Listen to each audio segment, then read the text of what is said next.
Welcome back to CINEMATICON Ex Mortis, the horror movie discussion podcast hosted by Kenny Heather.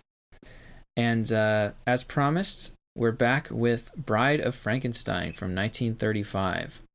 This is the sequel to the last movie we did, Frankenstein, and we're going to spoil the whole thing, so make sure that you go and watch it before you listen to the next part of this podcast, and because it's awesome. I think we both agree that it's really cool. Yeah. Yeah. So, a little bit about the movie. It was released in 1935 as a sequel to 1931's Frankenstein. It brings back the director James Whale and the stars Colin Clive and Boris Karloff from the first film. But this time, the screenplay was written by William Hurlbut, combining elements from many earlier attempts by various writers. So this movie spent a long time in development before they started shooting. James Whale just kept rejecting script after script until he finally got one he liked. The musical score, which the first one didn't have one at all because it was one of those early talkies, was composed by Franz Waxman, who is one of the all-time great Hollywood composers. He did Rebecca, Sunset Boulevard, Rear Window, and many other films. So, a little plot summary before we get started. The film begins with Lord Byron and Mary and Percy Shelley engaged in the 1816 spooky story competition that produced the novel upon which these movies are based. Byron goes over the story Mary has told so far, recapping the first film's plot.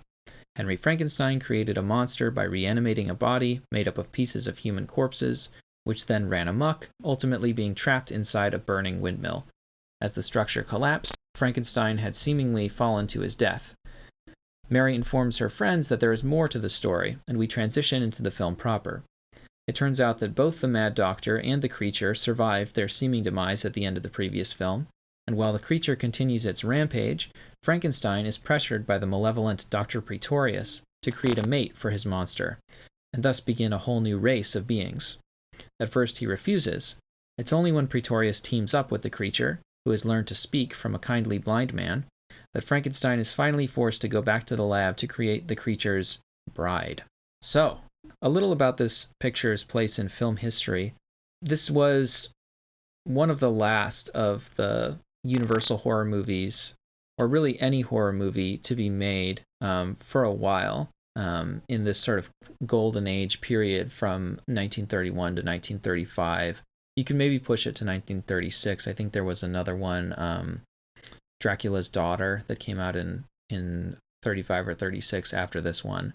But essentially, the floodgates of horror movies had been opened by Dracula in 1931, and it became one of the biggest and most popular genres of film. And then it just totally crashed in 35, 36. And the reason was the coming of the production code, also called the Hays Code. So the code existed before, but it began being strictly enforced at this time. And that made it difficult to produce horror films, including Bride of Frankenstein, which was part of the reason that they stopped making them. So cuts were required both in the scripting phase and then in editing. Yeah, there were a bunch of things that happened around this time. So the production code went into effect, or it started being enforced. Also, in Britain, there was a new censorship regime, which sort of spooked Hollywood. It made them think that if they made horror films, they wouldn't be able to export them to the UK. And so, as a result, they sort of stopped making movies, and it wasn't until 1938 when a local movie theater that was going out of business as a sort of last-ditch effort started showing the original Frankenstein and Dracula as like a double feature, and there were like lines around the block, and it saved the theater, and then other theaters started doing the same thing. It sort of became this obvious sign to the movie studios that there was still this big desire on the part of audiences to see horror movies, even to the extent that they would go and watch these like 4-year-old or not, like almost a decade old movies. And so they started putting them back into production. So Bride is sort of like at the tail end of this first sort of flowering of horror movies in the 1930s. And to my mind, it's the best. It's kind of like the culmination of this whole era. Okay. Yeah, what did you think of it, Heather? The movie? Yeah. I love it. I think, I mean, like I said, like I was kind of inspired to do this particular movie because my friend recently watched it and she was like, I watched The Bride of Frankenstein and the bride is only in it for like 5 seconds. And I was like, That's true. oh, I had never really like thought of it like that. But then in my research, I found out, yes, she only has 3 minutes of screen time. So like, she's this iconic character, you know, Mm-hmm. and she really was only on screen for 3 minutes. That's like some pretty impressive work, you know? Yeah. 3 minutes. Yeah, Pierce But again. it is really great. Her performance is amazing in that 3 minutes. Yeah, she had a really interesting idea of how to play the monster. She kind of plays it like in a, I think she described it as like a bird-like way. She kind of like jerks her head around like a bird.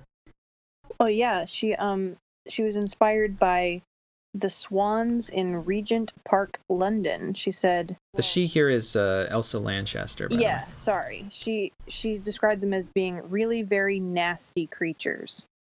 So she thought the swans were just so awful that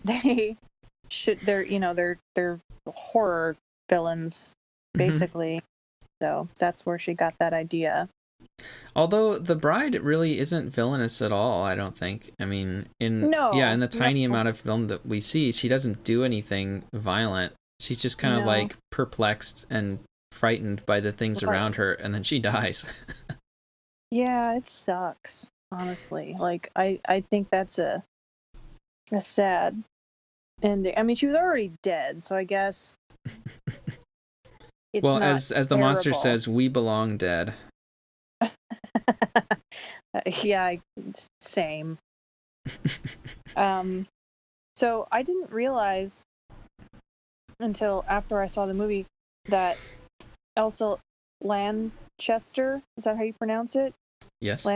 Lanchester. She plays Mary Shelley and the bride. Yes. I didn't realize that when I was watching. Well, obviously she had tons of makeup on. Well, and they do the same business with the title card, where at the beginning they say in the cast list the monster's mate and then question mark.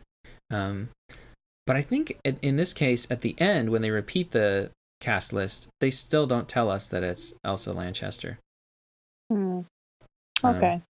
But yeah, that's a little production trivia about the movie, is that James Whale refused to do the movie unless he could cast the same actress as Mary Shelley in the beginning and the bride at the end. He thought that was really important.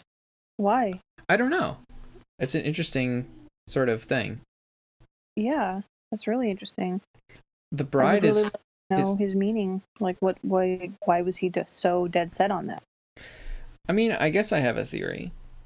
Okay. So, and it kind of applies to both these films, because I think, so a thing about James Whale that's kind of cool is he was openly gay. Who was? James Whale, the director. Oh, really? Yes. I had no idea. Awesome. Yeah. Okay, go on. As was Ernest Thesiger, the actor who plays Dr. Pretorius, in a very flamboyant way. So a lot of people have read a gay subtext into these films. So, we talked last time about how these movies are kind of about parenting, and the whole Frankenstein story is kind of about parenting. But, here explicitly, the creature has two daddies, right? He's got Frankenstein, well, I guess the bride, and she has these two parents, right? It's a story of two men pairing up and trying to make a baby, right? They're trying to like have a child together, which turns out to be the bride. And the point of the bride is to allow Frankenstein's first creation to propagate itself. So he's kind of trying to do reproduction in a different way than the society wants him to, which is to, just screw Elizabeth already, right? Like their nuptials keep getting postponed, and they're in bed together at one point, but And in the first movie at the end, we talked about how Frankenstein's dad is like so ecstatic that there's going to be a child born from their coupling, but he keeps getting pulled away by this flamboyant Dr. Pretorius to go and do this sort of other thing that's like this, weird science-y kind of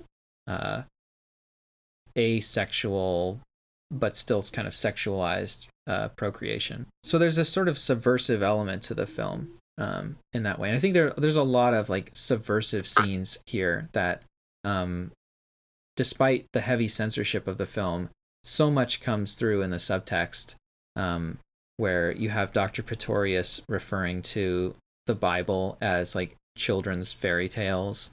And, there's all kinds of like religious imagery that's like playful in a way that would have been considered blasphemous at the time.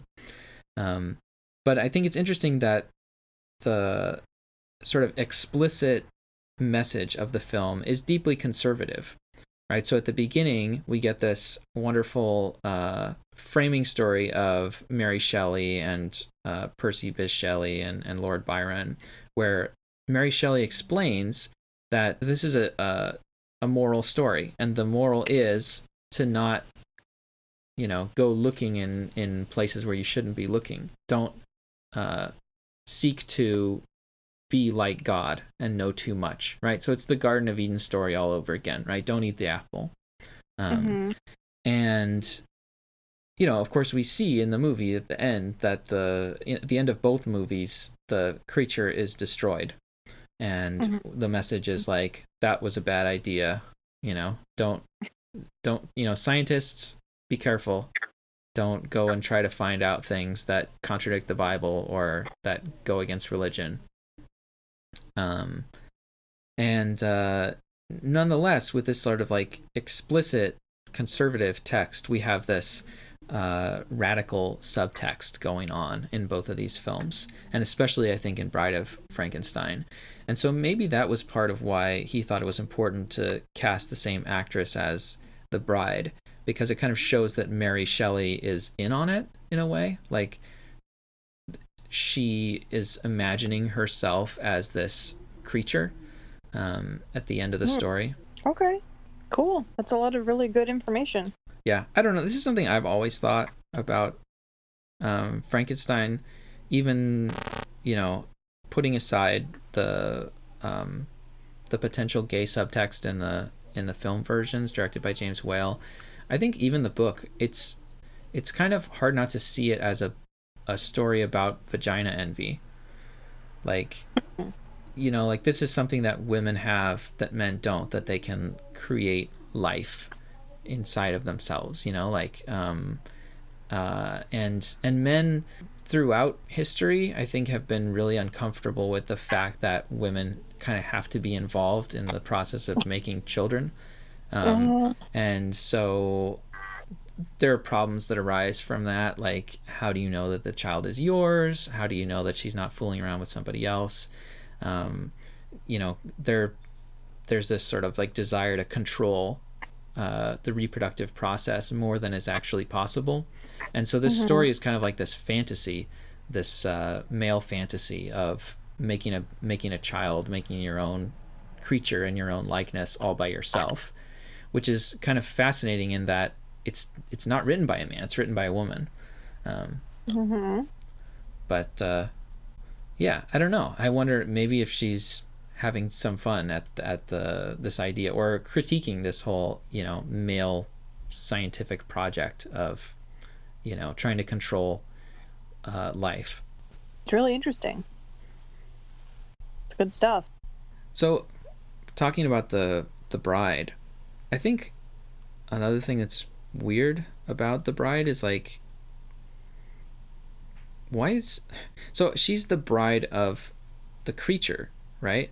But at the end of the movie, when they finish creating her, Pretorius says, "I now give you the Bride of Frankenstein." And that's what the title of the movie is. But isn't that Elizabeth? That's not the creature, is it? Well, yeah, but I think, well, so most people, when they're referring to the creature, they call him Frankenstein, right? Yeah, and I guess maybe even back then.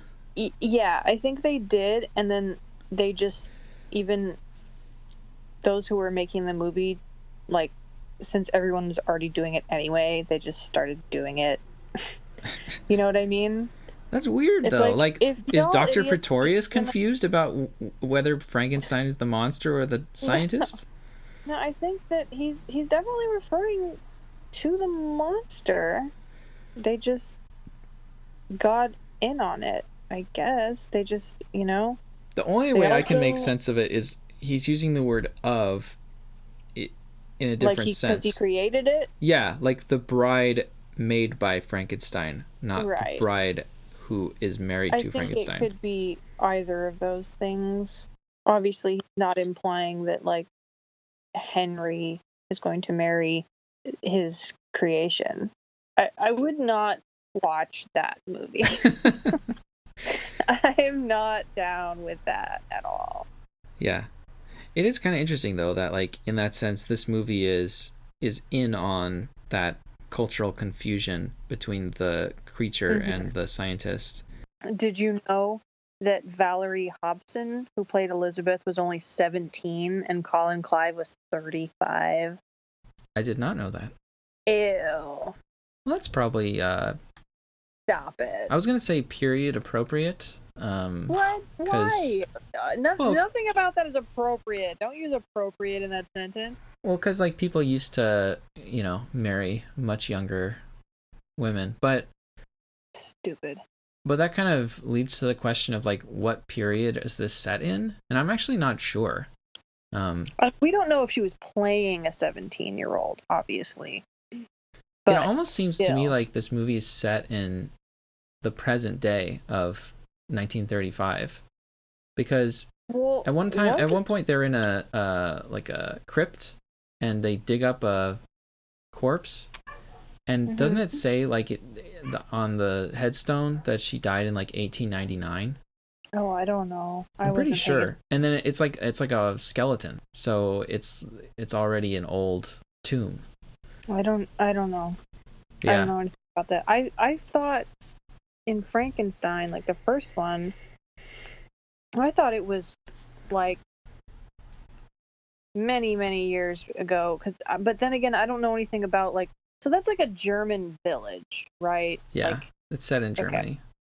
That seemed like a really, like, it was from a much earlier time to me, that village. Sure, yeah, But like, then again, people have torches instead of flashlights. Yeah, like, it just seemed kind of not present. There's no cars. Right. But Frankenstein's lab uses all this electrical equipment.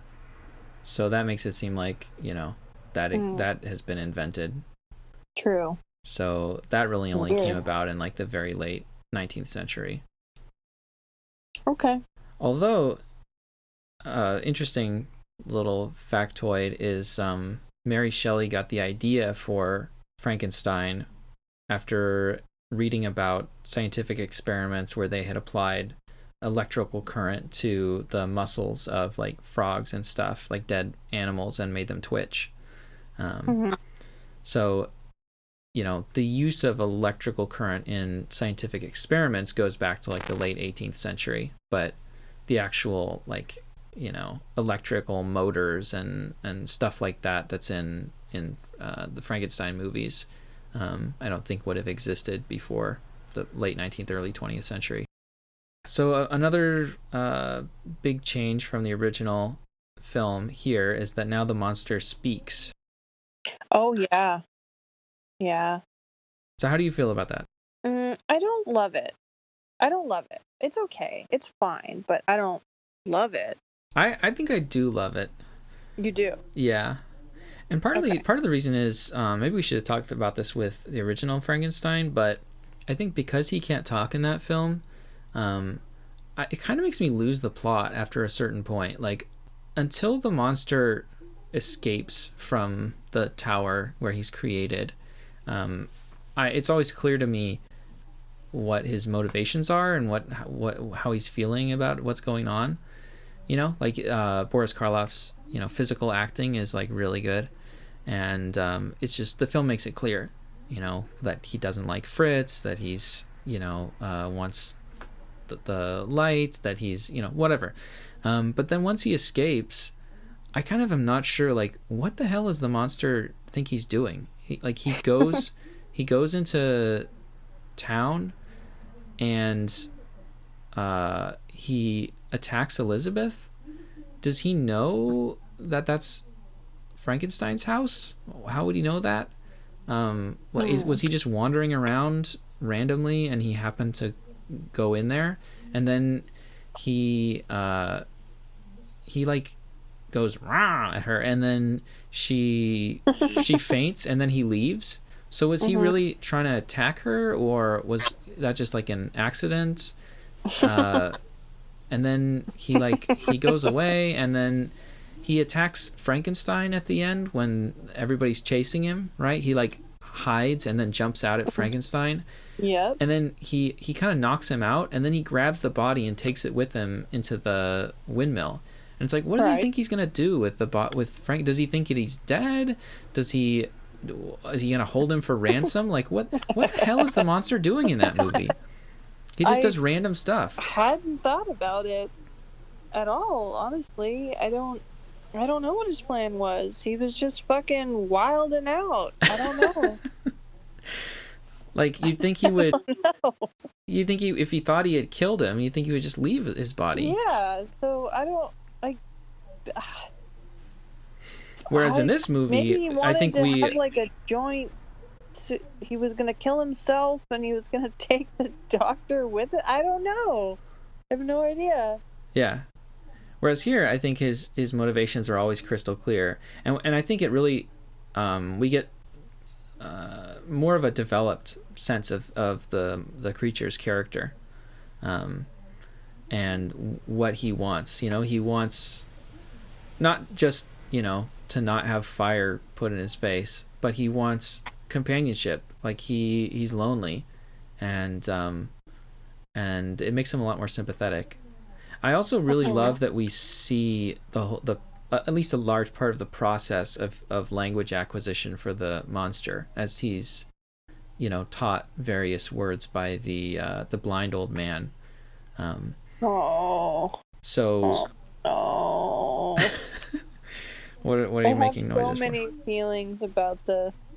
I think of him as like a monk, but did I make that up?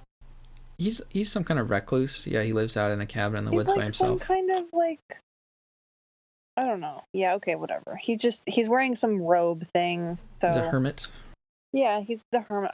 I feel so bad for him. Like it like ruins the movie for me almost. It's like I feel so bad for that hermit guy.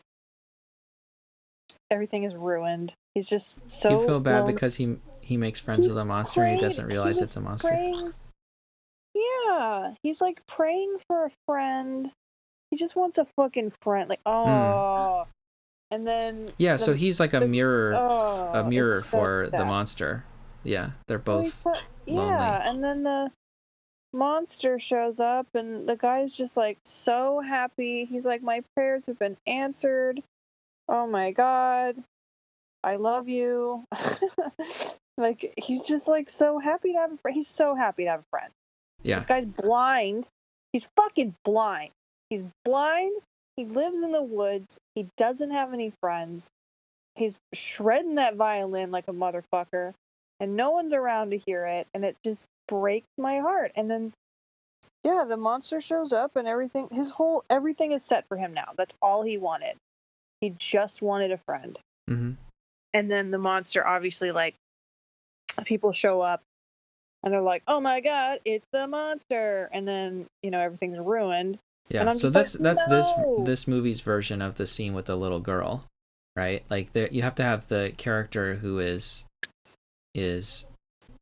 innocent enough, or in this case, because he's blind, you know, he can't see the monster's deformity, so he, in a way, can really see the monster, right? Like, the only person who can really see the creature is the little girl because she's innocent, or the blind man because he's blind. This is the first acceptance he's gotten. Mm-hmm. The first time. Ugh, that's so heavy because he can't see him, so he can't judge him based on his appearance. Oh God. Yeah. Kills me.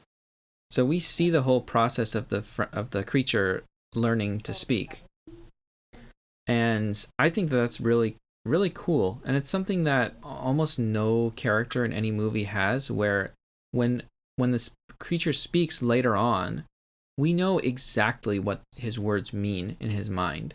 You know, when he says good or bad, we have this like direct tactile sense of what that means for him. Like good is like drinking the wine or the smoking of the cigar.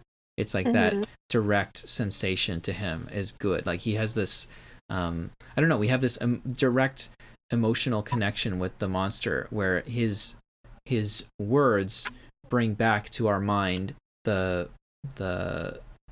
previous scenes in which he learned those words, and it's sort of like it's like we were there too, right? Like we know what good is and what bad is and what a friend is, right? When he says that he wants a friend, it's like it's that old guy, that blind guy. And yeah, that's really, I don't know, it's a really emotionally powerful thing, I think. Yes. Yeah, and but I have like so many feelings. Yeah. So many. And in addition to being really, moving and sad at times and being scary, the movie's also a comedy, and I think it's really, really funny. It's a comedy? Yeah. You don't think so? No. Oh man, it's like it's so funny. What's funny? Like the scene with Dr. Pretorius where he shows Frankenstein all the little people that he has in jars. Oh God. Okay. I didn't think that was funny. I thought it was really disturbing. Well, it is, but it's funny too, isn't it? It's like, what the fuck is wrong with you? Like, you have all these little people in bottles. Like, oh my God, this guy's fucking nuts. He's scary. Yeah, but it's silly too. Like he's so got a mermaid. He's got king and a queen. And then they're in love with each other, so they're like, and they have like the high pitched voice because they're so tiny, and they're like blowing kisses at each other. And then he adds in the pontiff, the priest character guy, who, and like, he disapproves. Yeah, and he disapproves. We get a little.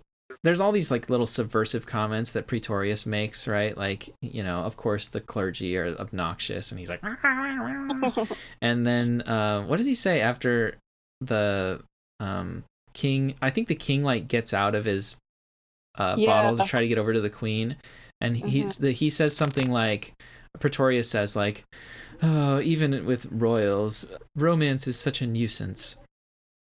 So like that I think is a pretty subversive little moment where it's tipping its hand that he's a gay character, right? He finds heterosexual amours tedious. Don't we all? Fucking heteros. God, are straight okay? No. Oh, these breeders. Yeah, exactly. And Pretorius is just hilarious in general. I love Pretorius. He's so funny. I think like when he's digging up, he gets that corpse, right, and the grave diggers are like freaked out. And then he's like, "Oh, leave me alone down here. I like it down here." And then he like pops the cork on his bottle of wine, and he's sitting there drinking wine, and he's like, he loves the atmosphere of being in a crypt. And then fucking same. Yeah, and then the creature goals as fuck. Anyway, go on. And then the creature comes in, and when he turns and sees the creature, he's like completely nonchalant about it. He's like, "Oh, I didn't realize you were there." Which every single human other than that blind guy who sees the creature, right, flips out for the whole series, right? But Pretorius is just like, he's awesome. Pretorius is clearly a Scorpio. I don't care what anyone says. Okay, so when I was researching this movie, I came across one like summary, like a plot summary, and someone was like, an even madder scientist. Like, I love that. Like, they're talking about Pretorius, you know? Yeah. And it's like, oh shit, it's like that there's always a bigger fish, there's always a madder scientist, you know? Like, I love that. Yeah, so Colin Clive, gave such a wonderful performance in the first film as the unhinged, obsessive, mad doctor. Here, he's like the straight man to Pretorius. Like, he's the one who is reasonable, and it's like, I don't think we should do this. It's a bad idea. And he's got Pretorius egging him on. Yeah, totally. It's like Frankenstein's like, oh man, come on, dude. Like, I don't want to do this shit no more. Like, can you take this nonsense somewhere else? And he's just like, nah, dude, we're making another monster. That's what we're doing. That's what's up. Yeah. Get with the program. So I think he's really funny, and I don't know, there's just I love too the way that the movie blends comedy and horror so that they can be in the same scene. Like we were talking about with the little people in the jars, like you found that to be creepy at the same time as I was laughing at it. Because you're a sociopath, but go on. And I think the first scene of the movie after, like the first real scene after the framing device, that sort of connects the dots to the previous movie where we have the burnt down windmill and the villagers find that the creature has survived. That's like a perfect scene. It's a perfect introduction to this movie because it's got those two like dimensions to it, perfectly sort of interwoven. So you've got the burgomaster is like a comic character who's like, you know, nothing to see here, and then like right behind him the monster is coming out. And then you've got politician. You got Una O'Connor playing in this movie I think she's like the one of the waiting women in Frankenstein's household. She's the older lady who just shrieks a lot.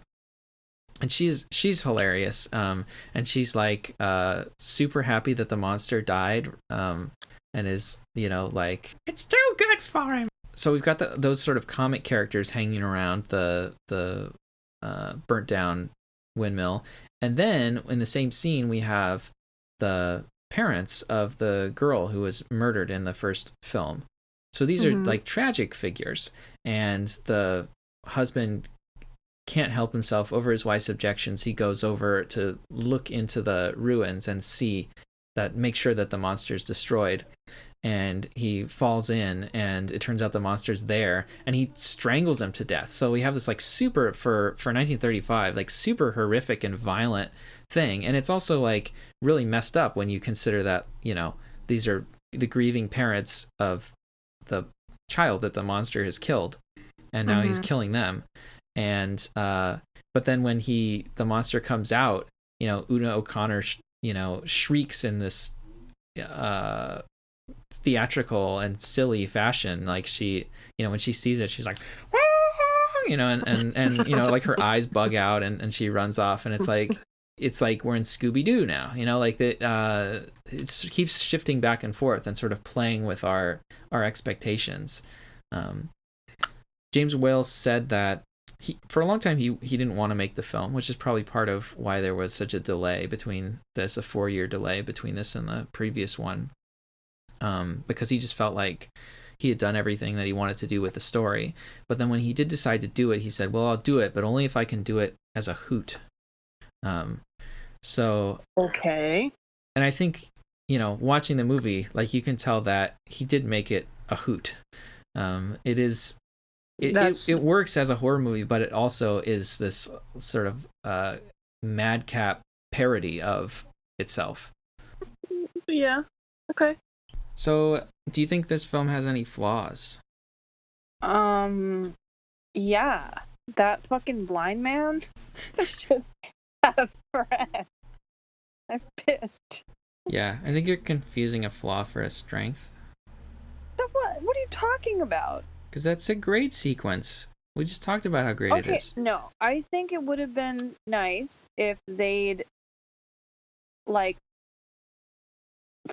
cleaned up, like wrapped up that plot nicely so that we know that he didn't go back to just being a recluse, that he had a friend after the creature left. I'm sensing a pattern here. What are you talking about? Well, this is like the same thing that you said when we talked about Misery. You're mad because they killed the sheriff. So, like, you get like really attached to minor characters in these movies, and then you want like the whole movie to be about them instead, and to them have a happy ending. Didn't I warn you about that? Like, didn't I tell you that, like, this is a thing? But no, it wasn't so much that I was mad that the sheriff died. Well, I am mad about that. But I was upset about his wife. Right? I wanted her to get some fucking closure, some revenge, or some shit.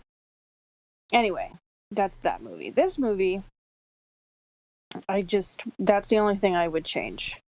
I want a friend for the blind man. Yeah. For me, I think the structure of the film is really kind of weird.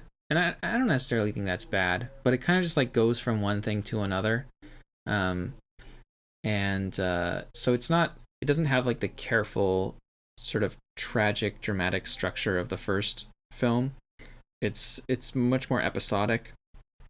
But I think it would have been nice to have some of the episodes like relate to later ones in a more deliberate way. Like, for instance, I don't think like those people in bottles, right? Like that kind of violates Chekhov's gun, like we talked about with the white zombie, right? Like this rule that like when you introduce something that is really weird or is sort of pointed out to the audience as something that could potentially do something interesting later in the movie, it should do something. Like those people in bottles are just, they're introduced, we have, see what they all do, and then we never hear about them again. Like I think at the end of the movie, like it should have been like one of the people in bottles that escapes and pulls the lever or something. The lever too, right? Like that's another thing at the very end of the movie. The conclusion is like not prepared for at all by anything, right? It's like the lever that is like a self-destruct button for the tower is introduced like 2 seconds before it's pulled.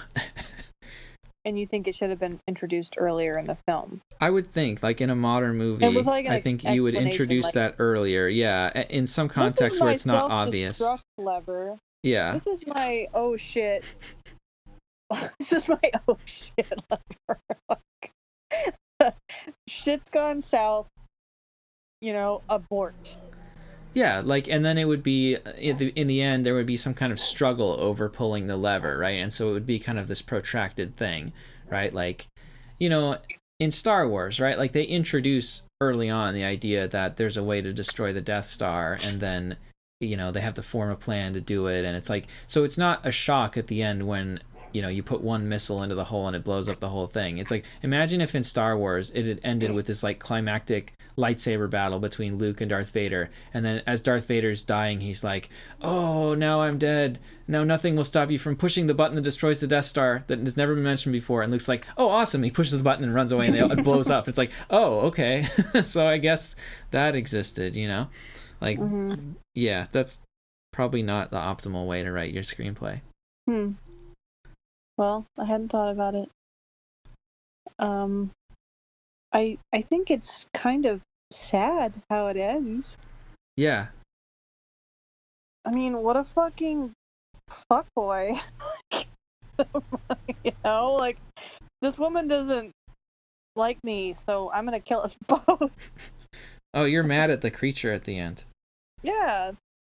Like, don't do that. Like, that was a way overreaction. He's like, well, this woman doesn't like me. No woman's ever going to like me, so we should both just fucking die.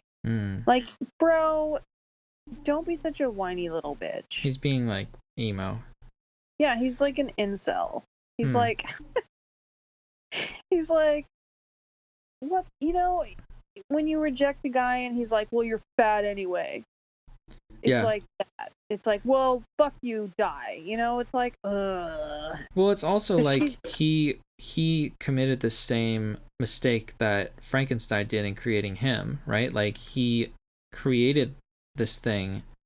He didn't create, but he made Frankenstein create the bride. You know, her whole name is a relationship, right? Like she doesn't have any name except her function as the creature's bride. Like her whole existence is for him, and he didn't consider that, like, what if she's not into it, you know, like what she's gonna have her own rights and her own personality, and isn't necessarily gonna be happy with, you know, the circumstances of her creation. And that's sort of the same thing that happened with the creature. Like Frankenstein made him to do it, like to prove that he could be like God or whatever, you know. And he didn't think about, like, well, what about the creature? Like, doesn't it have rights? That's something that he thinks about later on as the movie goes on, right? When Waldemar says, well, we've got to destroy the creature, he says, well, that'd be murder. But it seems like he hadn't really thought through the ethical implications of what he was doing, and it seems like the creature does the same thing. Yeah, so that's a good point. I just think it's tragic. But it's kind of interesting that he has Frankenstein and Elizabeth go, right? Like he doesn't try to take them down. He's like, you guys go, you live, but you know, the rest of us in this room are going down with the ship, which is, I don't know, I think it's one of those moments in the film that's kind of aligned for me with the like I said, the explicitly conservative moral of the story, right? Because, you know, as in the first film, we end up with Frankenstein and his bride being left, and Frankenstein now is, you know, presumably going to go have sex with her and produce a child the way that God intended, instead of this monstrous child that he tried to make. Mm-hmm. And so there, it seems like the monster is like agreeing with that logic. Yeah, so I don't know, but I think that's something that's really kind of fascinating about this film, and that makes it interesting to pull apart, is the sort of coexistence of these diametrically opposed messages.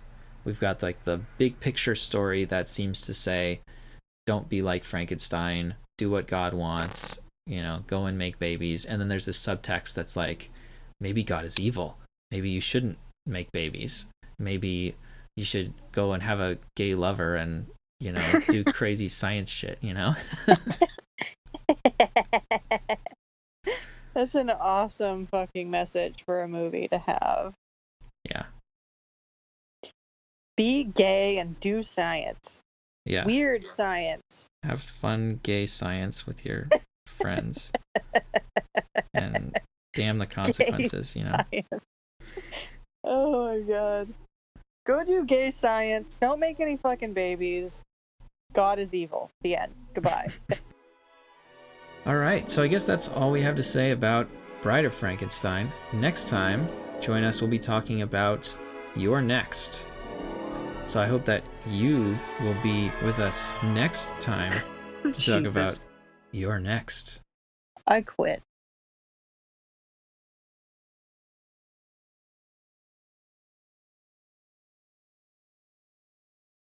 No, how did you get in here? Go away. I'm gonna put you outside. You absolutely have to leave that in. You are not out. Oh, wait.